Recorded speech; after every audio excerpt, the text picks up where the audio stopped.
Sir ನಿಮಗೂ ಗೊತ್ತಿದೆ ವ್ಯಕ್ತಿವಾಗಿ 2014ರಲ್ಲಿ ಹೇಗಿದ್ರು ಜನಗಳು, ಅವರ ಎಕನಾಮಿಕ್ ಕಂಡೀಷನ್ ಹೇಗಿತ್ತು, ಸೋಷಿಯಲ್ ಎಕನಾಮಿಕ್ ಕಂಡೀಷನ್ಗಳು ಸೋಷಿಯಲ್ ಫಾರ್ಮ್ಸ್ಗಳು ಹೇಗಿತ್ತು ಅನ್ನೋದು ಯೋಚನೆ ಮಾಡಿದ್ರೆ ಇವತ್ತು ಮೌಲಾನೇನೋ ಭಾಳ ದೊಡ್ಡದಾಗಿ ಹೇಳ್ತಾ ಇದ್ದಾರೆ. ಅವತ್ತಿನ ಪರಿಸ್ಥಿತಿ ಅವ್ರು ಹೇಗಿದ್ರು, ಇವತ್ತಿನ ಪರಿಸ್ಥಿತಿ ಹೇಗಿದ್ದರೆ ಕ್ರಿಮಿನಲ್ ಬರೋದೇ ಇಲ್ಲ ಅವರು. ಹಾಗಾಗಿ ಸರ್ಕಾರ ಮಾಡಿದಂಥ ಸರ್ವೆ ಇವತ್ತಿನ ಕಾಲಘಟ್ಟಕ್ಕೆ ಅಪ್ಲೈ ಆಗೋದಿಲ್ಲ. ಇಟ್ಸ್ ಅಟ್ಟರ್ ನಾನ್ಸೆನ್ಸ್ ಇದು. ಇನ್ನೊಂದು ವಿಚಾರ ಹೇಳ್ತೀನಿ, ಇವ್ರು ಜಾತಿ ಸೆನ್ಸಸ್ ಜೊತೆಗೆ ಜಾತಿಗಳಂತಲೇ ಬಿಡ್ತಿದ್ದಾರೆ. ಕರ್ನಾಟಕ ಸರ್ಕಾರಕ್ಕೆ ಪವರ್ ಇದೆಯಾ? They are authorise. ಆರ್ಟಿಕಲ್ 24 ಪ್ರಕಾರ ಕಾನ್ಸ್ಟಿಟ್ಯೂಷನ್ ಆಫ್ ಇಂಡಿಯಾದಲ್ಲಿ ಅವ್ರಿಗೆ ಪವರೇ ಇಲ್ಲ. ಇವ್ರು ಹೇಗೆ ಜಾತಿಗಳನ್ನ ರಿಲೀಸ್ ಮಾಡ್ತಾರೆ? ಯಾವ ಸುಪ್ರೀಂ ಕೋರ್ಟ್ ಅವರಿಗೆ ನಿರ್ದೇಶನ ಕೊಟ್ಟಿದೆ? ಹಿಂದುಳಿದ ವರ್ಗಗಳ ಆಯೋಗದ ಇಲ್ಲ ರೀ, ಜಾತಿಗಳ ನೀವು ಓದ್ಕೊಳ್ಳಿ ಫಸ್ಟ್. ಡೈರೆಕ್ಟ್ ಆಗಿ ಅವರಿಗೆ ಕಾನ್ಸ್ಟಿಟ್ಯೂಷನ್ ಓದಿ. ಹಿಂದುಳಿದ ವರ್ಗಗಳ ಆಯೋಗದ ಶಿಫಾರಸಿನ ಮೇಲೆ ಮಾಡಬಹುದು. ರಾಜ್ಯ ಸರ್ಕಾರಕ್ಕೆ ಯಾವುದೇ ರೀತಿಯ ಅಧಿಕಾರ ಇಲ್ಲ. ಅವರಿಗೆ ಪವರ್ ಡೈರೆಕ್ಟ್ ಆಗಿ ಪವರ್ ಇಲ್ಲ. ಕೇಂದ್ರ ಸರ್ಕಾರ ಹಿಂದುಳಿದ ವರ್ಗಗಳ ಆಯೋಗದ ವರದಿಯ ಮೇಲೆ ಮಾಡಬಹುದು. ಶೆಡ್ಯೂಲ್ 5 and 7 ಕಾನ್ಸ್ಟಿಟ್ಯೂಷನ್ ಓದಿದ್ರೆ ನಿಮ್ಗೆ ಕಾನ್ಸ್ಟಿಟ್ಯೂಷನ್ ಓದಕ್ಕೆ ಇಷ್ಟ ಇಲ್ಲ, ನೀವು ಬೇರೆನೇ ಓದ್ತೀರಾ. ಅದು ಓದ್ಕೊಳ್ಳಿ ಫಸ್ಟ್. ಆಫ್ಟರ್ ಆಲ್ ಒಕ್ಕಲಿಗರು ಇದನ್ನು ವಿರೋಧಿಸ್ತಾರೆ. ಖಂಡಿತ ಓದಿಸಲೇಬೇಕು ಸರ್. ಈಗ ನಮ್ಮನೆ ಸರ್ವೆ ಮಾಡಿಲ್ಲ, ನನ್ನ ಸಮುದಾಯಕ್ಕೆ ತೊಂದರೆ ಆಗುತ್ತೆ, ವಿರೋಧ ಮಾಡಲೇಬೇಕು. ಇಲ್ಲಿ ಸರ್ಕಾರದ ಬಗ್ಗೆ ಹೇಳ್ತಾರಲ್ಲ ನೋಡ್ರಿ, ಡಿ ಕೆ ಶಿವಕುಮಾರ್ ಒಂದು ನಿಮಿಷ ಕೇಳ್ರಿ. ಡಿ ಕೆ ಶಿವಕುಮಾರ್ 1983ರಲ್ಲಿ ಒಂದು ಕಾಣ್ತಾ ಇದೆ ನನಗೆ. ಮೊದಲ ಸಲ ಒಕ್ಕಲಿಗರು ಪಾರ್ಟಿಗಳನ್ನು ಬಿಟ್ಟು, ಭೇದ ಭಾವಗಳನ್ನು ಬಿಟ್ಟು, ಅವರು ಲೀಡರ್ ಇವರು ಲೀಡರ್ ಅನ್ನು ಬಿಟ್ಟು ಒಗ್ಗಟ್ಟಾಗಿ ವಿರೋಧಿಸುತ್ತಿರುವ ಒಂದು ಮಸೂದೆ.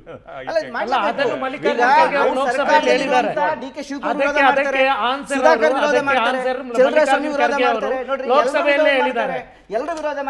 ಆ ಬಗ್ಗೆ ನಾನು ಯಾವ ಜಾತಿಯ ಬಗ್ಗೆ ಪಕ್ಷದ ಬಗ್ಗೆ ಮಾತಾಡೋದು.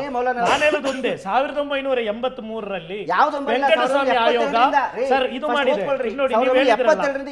ನೋಡಿ, ಭಾಗವಾನ್, ಚಪ್ಪರಬನ್, ದರ್ವೇಶ್, ಫಕೀರ, ಹನಫಿ, ಬ್ಯಾರಿ, ಮಹಮ್ಮದಿಯಾ, ಸೈಯದ್, ಶೇಖ್, ಸುನ್ನಿ, ಕುಲ್ಮಾಲಿ, ಪಿಂಜಾರ್, ಕುರೇಶಿ, ಪಂಡಾರ್ ಇದೆಲ್ಲವೂ ಮಾಡಿ ಇವರಿಗೆ ನೀವು ಮೀಸಲಾತಿ ಕೊಡಬಹುದು ಅಂತ ಹೇಳಿದ್ದಾರೆ.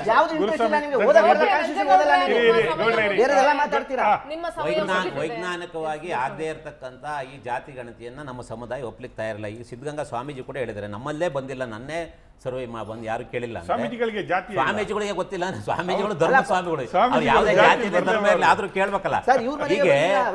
ಹೀಗೆ ಈ ಸರ್ಕಾರ ಬಂದಿದ್ದು ಸಿದ್ಧಗಂಗಾ ಸ್ವಾಮಿ, ನಿಮಗೂ ಸ್ವಾಮೀಜಿ, ನಮ್ಮ ಸ್ವಾಮೀಜಿ. ಸಿದ್ದರಾಮಯ್ಯನವರ ನಿಗಾ ಏನು ಅಂದ್ರೆ 5 ಮತಗಳನ್ನ ಕ್ರೋಢೀಕರಣ ಮಾಡಿ ನಾನು ವೈಭವೀಕರಿಸಿ ಮತ್ತೆ ಮುಖ್ಯಮಂತ್ರಿ ಆಗ್ಬೋದು, ನಮ್ಮ ಸರ್ಕಾರ ತರಬಹುದು ಅಂತಕ್ಕಂಥ ಭ್ರಮೆಲಿದ್ದಾರೆ.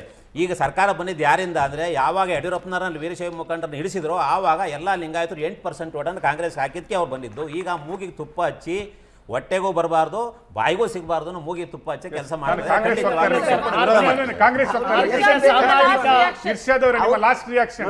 ಮುಸ್ಲಿಂ ಉದ್ದಾರ ಆಗೋದು ಒಳ್ಳೇದಲ್ಲ. ಅವ್ರಿಗೆ ಎಲೆಕ್ಷನ್ ವೋಟ್ ಹಾಕ್ಬೇಕು ಅಷ್ಟೇ. ಇರ್ಷಾದ್ ಅವರೇ ಲಾಸ್ಟ್ ರಿಯಾಕ್ಷನ್ ನಿಮ್ದು.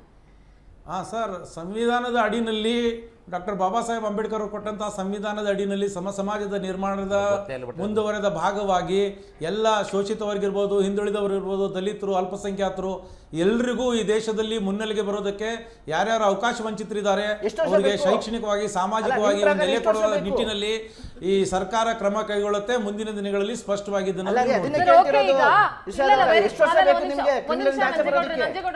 ಬಹಳ ಚುಟ್ಕ ಕೇಳ್ಬಿಡ್ತೀನಿ. ನೀವಂದ್ರಿ ಸಂವಿಧಾನದಲ್ಲಿ ಇದಕ್ಕೆ ಅವಕಾಶ ಇದೆ, ಎಲ್ರು ಮುನ್ನೆಲೆಗೆ ಬರ್ಬೇಕು ಅಂತ. ಆಯ್ತಪ್ಪ, ಮುನ್ನೆಲೆಗೆ ಯಾರು ಬಂದಿರ್ತಾರಲ್ಲ, ನಮಗ್ ರಿಸರ್ವೇಶನ್ ಬೇಡ ಅಂತ ಬಿಟ್ಕೊಡ್ಬೋದಲ್ಲ. ಅವ್ರು ಜನರ ಮತ್ ಬಿಟ್ಕೊಡ್ತಾರ? ಅದ ನೀ ಬಿಟ್ಕೊಡ್ತೀರಿ ಸರ್, ಮೀಸಲಾತಿ ಬೇಡ ಅಂತ? ಎಷ್ಟು ವರ್ಷ ಅಂತ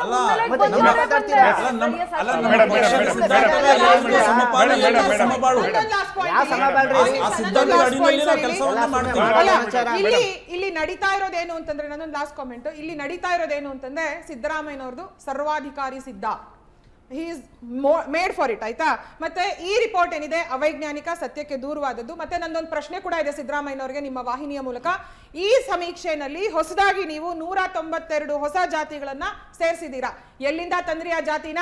ಎಲ್ಲಿಂದ ಹುಟ್ಟಾಕಿದ್ರಿ? ಅದಕ್ಕೆ ತಂದೆ ಯಾರು, ತಾಯಿ ಯಾರು, ಆಯ್ತಾ, ನೆಂಟ್ರಿಸ್ಟ್ ಯಾರು ಅಂತ ಸಿದ್ದರಾಮಯ್ಯನವ್ರು ಉತ್ತರ ಕೊಡ್ಬೇಕು ನನಗೆ.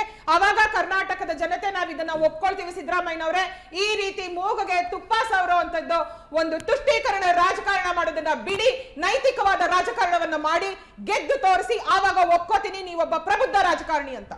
ಸಾಮಾಜಿಕ ಆರ್ಥಿಕವಾದಂತಹ ಸಮೀಕ್ಷೆಯ ವರದಿಯನ್ನು ಕಾಂತರಾಜ್ ಮಾಡಿದ್ದಾರೆ ಅಂತ ಹೇಳಿ ಜಯಪ್ರಕಾಶ್ ಹೆಗಡೆ ಅವರೇ ಹೇಳಿದ್ದಾರೆ. ಅದರ ವೈಜ್ಞಾನಿಕತೆಗೆ ಏನು ತೊಂದರೆ ಇಲ್ಲ ಅಂತಾನೂ ಹೇಳಿದ್ದಾರೆ. ನಾನು ಹೇಳ್ತಾ ಇದ್ದೆ, ಒಂದು ನಿಮಿಷ, ಯಾರಿಗಾದರೂ ಅದರಿಂದ ಯಾವುದಾದ್ರೂ ಜಾತಿಗೆ ಅನ್ಯಾಯ ಆಗುವುದು ಅದರನ್ನು ಸರಿಪಡಿಸಿ, ಬಟ್ ಅದರಿಂದ ಆಗುವಂತಹ ಅಲ್ಪಸಂಖ್ಯಾತರು ಇದು ನೀವು OBCಯಲ್ಲಿ ಇತರರಿಗಿಂತ ಅಲ್ಪಸಂಖ್ಯಾತ ತುಂಬಾ ರಾಜಕೀಯ ಮತ್ತು ಶೈಕ್ಷಣಿಕ ಸಾಮಾಜಿಕ ರಂಗದಲ್ಲಿ ತುಂಬಾ ಹಿಂದುಳಿದಿದ್ದಾರೆ. ಅವರಿಗೆ ಇದರಿಂದ ಅನುಕೂಲ ಆಗುವುದಾದ್ರೆ ಆದಷ್ಟು ಬೇಗ ಬಿಡುಗಡೆ ಮಾಡಿ, ಆದಷ್ಟು ಬೇಗ ಬಿಡುಗಡೆ ಮಾಡಿ. ಅದರಲ್ಲಿರುವಂತಹ ಅವೈಜ್ಞಾನಿಕ ಅವ್ಯವಸ್ಥೆ ಮತ್ತು ಅವೈಜ್ಞಾನಿಕವನ್ನು ಸರಿಪಡಿಸಿ. ನೋಡ್ರಿ ಯಾವ ಕ್ಲಾಸ್ ಅಲ್ಲ, ಒಂದ್ ನಿಮಿಷ ನೋಡಿ. ಇವ್ರ ಪ್ರಕಾರ ಏನು ಹಿಂದುಳಿದ ಕಲ್ಯಾಣ ಭಾಳ ರೆಫರ್ ಮಾಡ್ತಾವ್ರಲ್ಲ, ಅವ್ರ ಗೈಡ್ಲೈನೇ ಇದೆ 10 ವರ್ಷ ಮುಗಿದ್ಮೇಲೆ ಫ್ರೆಶ್ ಆಗಿ ಮಾಡಬೇಕು ಅಂತ. 2014ಕ್ಕೂ 2020ಕ್ಕೆ 10 ವರ್ಷ ಮುಗ್ದಿದೆ. ಸರ್ಕಾರಕ್ಕೆ ಡಿಮ್ಯಾಂಡ್ ಮಾಡೋಣ, ಹೊಸದಾಗಿ ಮಾಡಿ ಅವ್ರ ತಾಕತ್ತಿದ್ರೆ. ಅದು ಎಲ್ಲವೂ ಚೇಂಜ್ ಆಗಿದೆ. ನಾನು ಹಳ್ಳಿಲಿದ್ದೆ, ಅವತ್ತು ಬೆಂಗಳೂರಲ್ಲಿ ಎಲ್ಲವೂ ಬದಲಾವಣೆ ಆಗಿದೆ.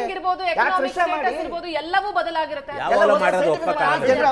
ಫೈನಲಿ ನಂದೇನು ಹೇಳ್ತೀವಿ, ಈಗ ಗ್ಯಾಸ್ ಬಗ್ಗೆ ಮೋದಿಜಿಯವರು ಬಂದಾಗ ನಾವು ಸಬ್ಸಿಡಿ ಬಿಟ್ಬಿಡ್ತೀವಿ ಅಂತ ಒಂದು ಅಭಿಯಾನ ಸ್ಟಾರ್ಟ್ ಆಯಿತು. ಐ ಡೋಂಟ್ ವಾಂಟ್, ನಾನು ಬಿಡ್ತೀನಿ, ಐ ಡೋಂಟ್ ವಾಂಟ್ ಸಬ್ಸಿಡಿ. ನನ್ನ ಹತ್ರ ಕೆಪಾಸಿಟಿ ಇದೆ, ನಾನು ಇಕನಾಮಿಕಲಿ ಮುಂದೆ ಬಂದಿದ್ದೀನಿ, ನನ್ನ ಹತ್ರ ಸಬ್ಸಿಡಿ ಗೌರ್ಮೆಂಟದ್ದು ನಾನು ಫ್ರೀಯಾಗಿ ಯೂಸ್ ಮಾಡಲ್ಲ ಅಂತ. Why can't? ಜಾತಿ ಪದ್ಧತಿಯಲ್ಲಿ ರಿಸರ್ವೇಷನ್ಗಳು ಬಂದಾಗ ಶ್ರೀಮಂತ ದಲಿತರು, ಶ್ರೀಮಂತ ಅಲ್ಪಸಂಖ್ಯಾತರು ಅಥವಾ ಶ್ರೀಮಂತ ಜನರಲ್ ಮೆರಿಟ್ ಇರುವವರು ಅವರು ಗಿವ್ ಅಪ್ ಮಾಡಬಾರ್ದು.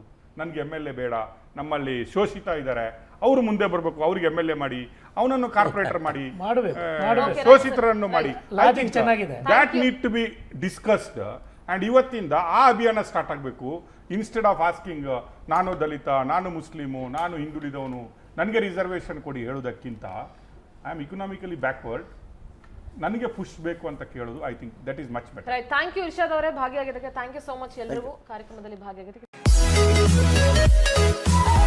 We'll be right back.